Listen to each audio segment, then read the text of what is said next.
Oui, je me suis inscrit à l'école des savoir-faire français pour passer mon CAP de cuisine. J'avais des sous sur mon compte formation et j'ai trouvé qu'ils étaient très bien investis dans une formation de ce genre.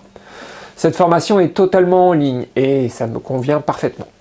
J'ai déjà une idée des limites que je vais pouvoir rencontrer avec un apprentissage 100% en ligne, mais en termes de disponibilité et d'organisation, je ne pouvais pas envisager une formation en présentiel. Dans cette vidéo, je vous propose une recette incontournable de la cuisine française, le pot-au-feu. Je vais la faire telle qu'on me la demande pour préparer le CAP. Pour une cuisine familiale, il y a des aspects de la recette tout à fait dispensables. Mais l'idée ici, c'est de partager ce que j'apprends. Ce pot-au-feu sera fait avec 2 viandes et des os à moelle. J'ai pris les morceaux recommandés, c'est-à-dire du gîte et de la macreuse. Pour commencer, je limonne les viandes sous le jet de mon robinet. Limonner? Je fais mon malin, hein, mais je ne savais pas non plus ce que ça voulait dire il y a encore quelques semaines. En bref, c'est enlever les impuretés, nettoyer. Ici, j'enlève le sang pour tenter d'avoir un bouillon très clair. Ensuite, j'installe ma viande sur la planche de travail préalablement désinfectée avec un peu de vinaigre et je la pare. Pareil, enlever les parties non comestibles, style les aponevroses ou excès de graisse. Ici, ma viande est déjà très bien préparée et je n'ai pas grand chose à faire. Ensuite, je taille la viande en gros morceaux et je la ficelle pour éviter qu'elle ne se disloque dans le bouillon. Alors ici, je ne comprends pas bien l'utilité de tailler la viande avant la cuisson pour la reficeler juste après. Moi, j'aurais mis le bloc de viande entier et j'aurais coupé les morceaux après. Chef Philippe, si vous m'entendez, ou vous qui êtes peut-être cuisinier d'expérience, n'hésitez pas à me donner des conseils. Après avoir préparé la viande, je nettoie mon plan de travail et je prépare le bouquet garni. Du romarin, du thym et du laurier ficelé dans une feuille de poireau. Ensuite, je dois préparer les légumes de la garniture aromatique. Je fais cette précision car avant, je ne faisais pas de distinction entre la garniture aromatique et les légumes qui accompagnent le pot-au-feu. Ici, les légumes de la garniture ne sont pas destinés à être mangés. Ils sont là pour aromatiser le bouillon. Je trouve que c'est un peu du gâchis, mais je verrai dans un second temps comment les utiliser. Je lave les légumes et je les pare pour enlever les taches et blessures dues à quelques petits parasites. Eh oui, les légumes du jardin ne sont pas aussi beaux que ceux du commerce. Enfin, les miens. Dans cette garniture, il y aura des carottes, du céleri, branche, un oignon, de l'ail et des poireaux sauvages. Oui, dans mon jardin, je cultive aussi des poireaux sauvages. Alors, ils étaient sur mon terrain bien avant mon potager, mais maintenant, je m'amuse à les cultiver en ligne. Je profite que je suis dans le potager pour aller aussi arracher 2 poireaux qui, eux, termineront comme légumes d'accompagnement. Avant de rentrer dans ma cuisine avec ma récolte, je m'arrête au stand de lavage extérieur afin de ne pas contaminer mon espace de travail.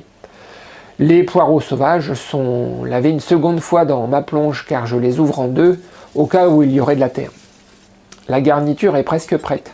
Je pique quelques clous de girofle sur l'oignon et ils partent à la poêle pour prendre un peu de couleur. Je cherche à avoir un beau marron foncé, juste avant le noir du brûlé. Maintenant, je peux mettre à chauffer mon faitout avec un peu de graisse au fond et je place ma viande. Habituellement, je fais revenir la viande histoire de lui donner de la couleur et du goût. Dans la recette du CAP, c'est départ eau froide. On verra en termes de goût ce que ça donne. Je place ma garniture aromatique et je couvre d'eau la viande. Je porte à ébullition et j'écume les impuretés qui remontent à la surface, toujours dans l'idée d'avoir un bouillon bien clair. Ensuite, je laisse mijoter tranquillement à feu très doux et pendant ce temps, je vais pocher mes os à moelle dans de l'eau salée. Là encore, j'avais l'habitude de mettre les os directement dans le faitout, mais c'est quelque chose que je ne ferai plus. Les os rendent beaucoup d'écume et dégagent une odeur assez désagréable, je trouve. En les cuisinant à part, on peut mieux écumer et éliminer en partie l'odeur. Une fois cuits, je les refroidis sous l'eau et je les pare pour enlever les tendons encore accrochés. Ensuite, je mets sous vide et direction le frigo. Oui, je fais mon pot-au-feu sur 2 jours. Et ma viande va prendre la même direction, cellule de refroidissement. Enfin ici c'est ma plonge, hein, remplie d'eau froide. Et l'idée c'est de redescendre la température sous les 10 degrés en moins de 2 heures. Alors au bout d'une heure, je suis encore à 18. Il faudrait ajouter de la glace pour accélérer le processus. J'ai décidé d'étaler la préparation sur 2 jours pour avoir une cuisson très longue, mais on verra plus loin que c'est peut-être une erreur. Le lendemain, je peux m'occuper des légumes d'accompagnement. Comment rendre ces carottes biscornues et ces patates germées plus présentables? Je commence par les éplucher et suivront aussi les navets.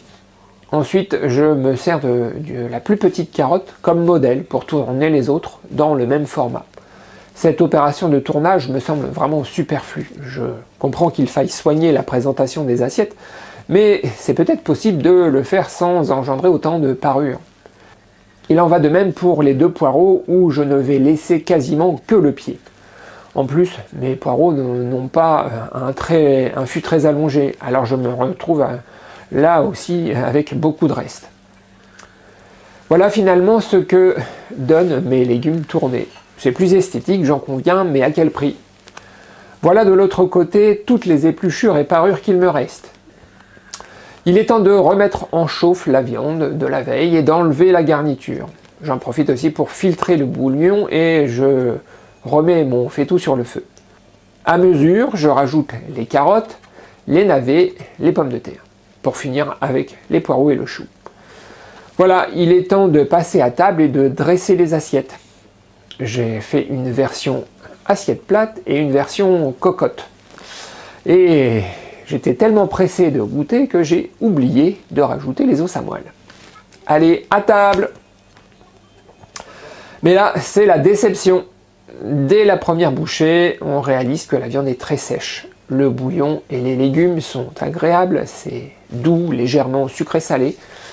Le parfum de chaque légume est là, mais la texture de la viande vient gâcher l'ensemble.